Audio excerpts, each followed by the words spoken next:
Hello friends.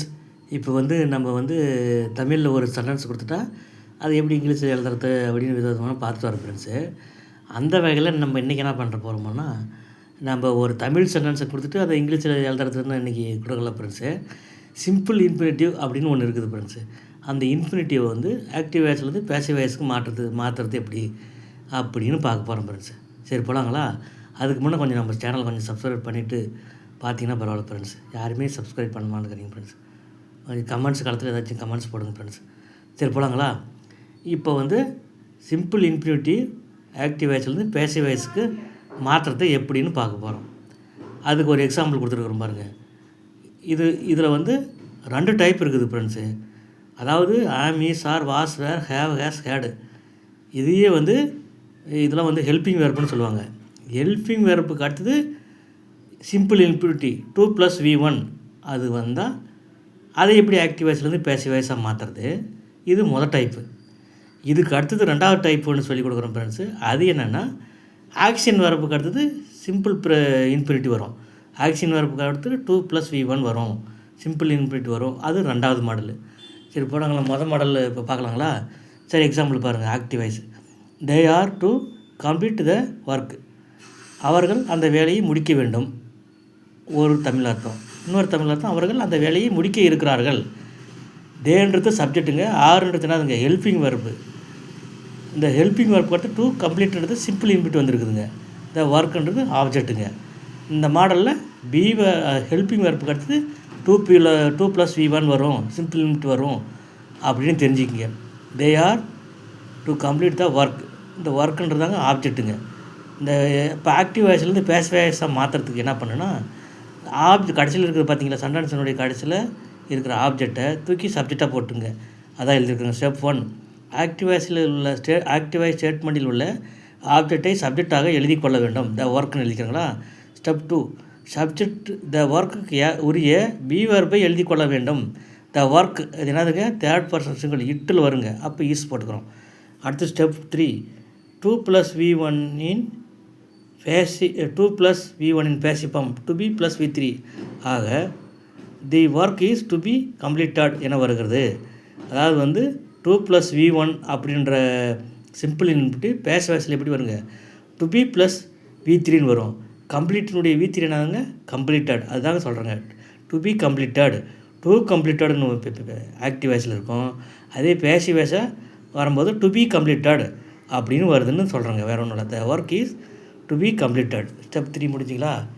அடுத்த பக்கம் போனாங்களா? ஸ்டெப் 4, ஆக்டிவ் வாய்ஸ் சப்ஜெக்ட் தே உடைய ஆப்ஜெக்ட் தெம் அதற்கு முன் பை என்ற ப்ரீபோசிஷனை சேர்த்துக்கொண்டு கடைசியில் பை தம் என வருகிறது. நீங்கள் active voice to passive voice மாற்றுறது படிச்சிருப்பீங்க. சப்ஜெக்ட் தே பேசிவ் வாய்ஸுக்கு போகும்போது தெம்முன்னு மாறுன்னு, அதுக்கு முன்னே ஒரு ப்ரீபோசிஷனை கூட சேர்த்துன்னு போகணும், கடைசியில் போகணும்னு படிச்சிருப்பீங்க. அதை தான் சொல்ல வரேங்க. அப்போ ஃபைனலாக எப்படி வருங்க? The work is to be completed by them அப்படின்னு வருங்க. ஃபைனலாக பேசிவ் வாய்ஸ்.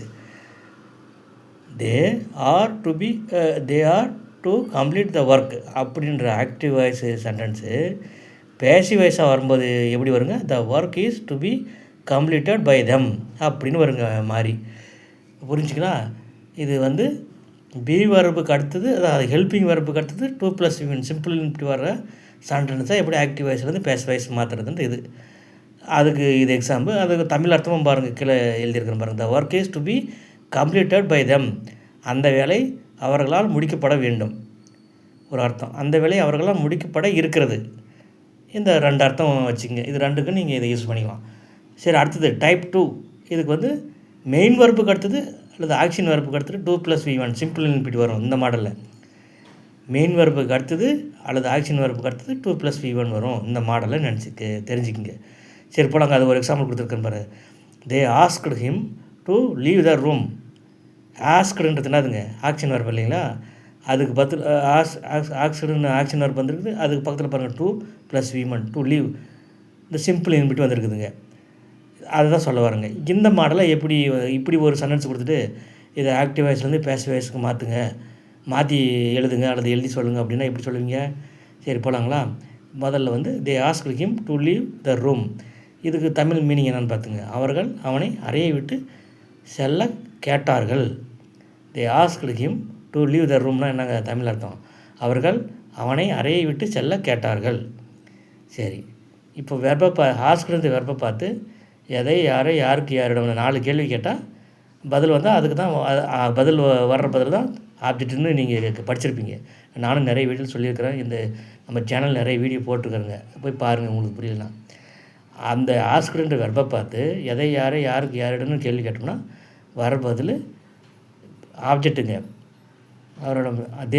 தே ஆஸ்க்டு அவர்கள் கேட்டார்கள். யாரிடம் கேட்டார்களோ அவரிடம் கேட்டார்கள். அப்போ யாரிடம்ன்ற கேள்விக்கு பதில் வருதுங்களா? ஹிம், அதான் ஆப்ஜெக்ட்டுங்க.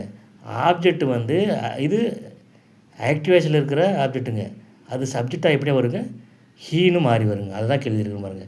ஆக்டிவேஷன் ஸ்டேட்மெண்ட்டில் உள்ள ஆப்ஜெக்டான ஹிம்மானது ஹீ என்று சப்ஜெக்டாக வருகிறது. அப்படி தெரிஞ்சுங்க. ஹீ வருதுங்களா? அடுத்தது பார்க்க போனாங்களா? ஸ்டெப் 2 சென்டென்ஸ் பாஸ்ட் டென்ஸில் இருப்பதால் சப்ஜெக்ட் ஹீக்குரிய பி வெர்ப் வாஸ் வருகிறது. He was. ஆஸ்க்டுன்றது பாஸ்ட் டென்ஸ் இல்லைங்களா? அப்போ பாஸ்ட் டென்ஸை தான் நம்ம மாற்ற போகிறோம் பேச வயசுக்கு.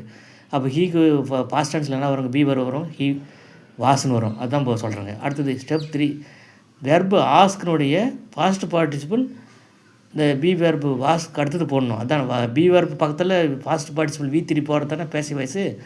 ஆஸ்க்ன்ற வெர்புக்கு V3 என்னதுங்க? ஆஸ்க்டு அதுதான் சொல்ல வரேங்க. அப்போ ஹீ வாஸ் ஆஸ்க்டுன்னு வரும். ஸ்டெப் 4 அடுத்தது சப்ஜெக்ட் தே இருக்குது இல்லை ஆக்டிவ் வாய்ஸில். தே ஆனது அதற்கு முன்பு பை என்ற பிரிப்போசிஷனை சேர்த்துக்கொண்டு அடுத்ததாக வரும். அதான் சொல்ல வரேங்க. தே கடைசியில் பை கூட்டிட்டு தெம்முன்னு மாறி போய் கடைசியில் உட்காந்துக்குங்க. அதுதான் சொல்ல வரேன் பேசி வயசில். He was asked by them. Step 5 to leave என்ற சிம்பிள் இன்ஃபினிட்டிவ் எவ்வித மாற்றமும் அடையாமல் அப்படியே கடைசியில் வந்துவிடும். நீங்கள் இதுக்கு முன்னே இது ஒரு டைப் பார்த்தீங்களா? Simple be verb helping verb பக்கத்தில் 2 + சிம்பிள் இன்ஃபினிட்டிவ் வந்தால் அது பேசிவ் வாய்ஸாக டு பி + V3ன்னு மாறும். ஆனால் இங்கே ஆஸ்க்டு ஆஸ்க்ன்றது மெயின் வெர்பு. மெயின் வெர்ப் பக்கத்தில் 2 + VN வந்தால் அது பேசிவ் வாய்ஸாக மாறி கடைசியில் வரும்போது எந்த வித மாற்றமும் கிடையாது. டு பி + கம் அப்படின்னு போகிறாதுன்னு சொல்ல வரேன். எந்த வித மாற்றமும் அடையாது தான் வரும் final. He was asked by them to leave the room அப்படின்னு தான் வரும். To be left room the ரூம்னு வராது. அதை தான் சொல்ல வரேன். He was asked by them to leave the room. இந்த மாடலில் சிம்பிள் இன்ஃபினிட்டிவ் நடுப்பில் ஒரு பிஏ சேர்த்தின்னு V3 வடிவில் வராது அப்படின்னு தெரிஞ்சுக்கிங்க. அதுதான் முக்கிய குறிப்பு. அவர்களால் அவன் அறையை விட்டு செல்ல கேட்டுக்கொள்ளப்பட்டான். அவர்களால் அவன் அறையை விட்டு செல்ல கேட்டுக்கொள்ளப்பட்டான். இதுக்கு இந்த தமிழ் மீனிங்க. நன்றி ஃப்ரெண்ட்ஸ்.